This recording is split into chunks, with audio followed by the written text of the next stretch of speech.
our society tends to paint mental illness as a weakness and not as an illness as it should be treated, but it's something that's fundamentally wrong with this person.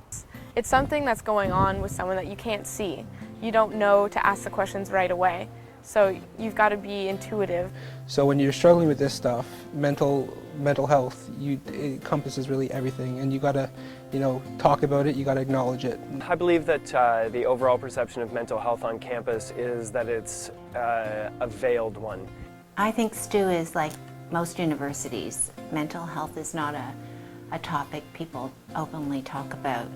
Alongside basic time management and academic skills, students are making this huge transition to adulthood and to independence, and that brings a great deal of stress, emotional and mental stress. And I think that people should be offered more tools, and I think even more simple recognition how difficult that transition can be. I think it was a lot of little events that triggered my downward spiral, I guess. Some different relationships ending, transitions within university, a lot of body image issues. I noticed there was a severe change in my mood. I didn't want to be around people anymore, and I'm a very social person, so it was off-putting for a lot of people who had known me to be like that. I started to get stressed out, depressed, I didn't want to go outdoors, didn't want to see my friends. I'd go to school, come home, I'd go for a nap, wake up from my nap, have supper, maybe go play a sport or two, and then go home and go straight back to bed.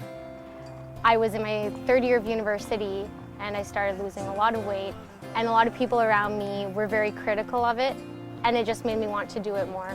Most people were kind of in denial that there might be something wrong with me, or that I might be struggling with depression, and it wasn't until late August when I started having serious thoughts of suicide that my family and other people really stepped up to care for me. My lifelong friends were like, wow, we've never seen you this small, like what's going on with you? Like, you've always loved food and like loved talking about food. So it was weird for me to, just be as thin as I was. And my mom, thankfully, she's my best friend, and she, just asked me what was going on, and we got to the root of it. I went to my doctor, and after, talking to her for a while, she diagnosed me with depression. This doesn't happen, it doesn't go for 3 months straight. It'll happen for a little bit. For me, it happened for a couple months.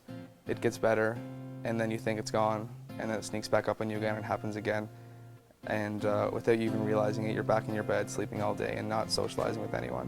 When I dropped down to under 100 pounds and then to under 90 pounds, everybody said it was just because I'm a cross-country runner and skier, I'm just an athlete.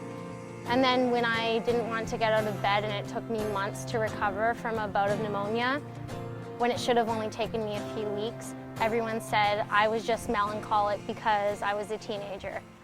I believe them. What do we do? What we do is we start the conversation. We need to talk among ourselves, the teachers and the students, because the studies show that if you have one person who's a good listener, they don't have to be a professional. You just need someone to talk to. And studies have shown that that's as good as talking to a counselor, just a sympathetic ear. And what I do is just put one foot forward. Everyone's going to have stress. It's good to have people around you who can talk to it, people in the same boat. The thing I do is I try not to hold it in. We don't exist from just here up. If we did, then that's all that we would do. We would just think about ideas and it would all be cool. That's what you do in math, I guess. But here we feel our ideas as well, and so it's important to reach out to your peers, to look towards those people who are maybe a year or 2 years ahead of you who may have done it before. You have a residence life team who are there to help you, your RAs, your RCs. Your residence becomes your community, they become your family, they become your friends, and they're the ones that are there for you. It's such a small campus that mental health and health altogether is something that we should be discussing with one another. We have the opportunity to get to know each other really well. People know when they're sick, when they have the flu, they go to the doctor, they get their flu shot. We need to check in with our mental health and make sure it's just as good as our physical health. So it never hurts to just call the issue what it is. It might not need to be diagnosed by a doctor, but just acknowledge that maybe you're not doing well and you do need help. There's people around you who know what you're going through and who maybe have gone through it before, and that we're here for you.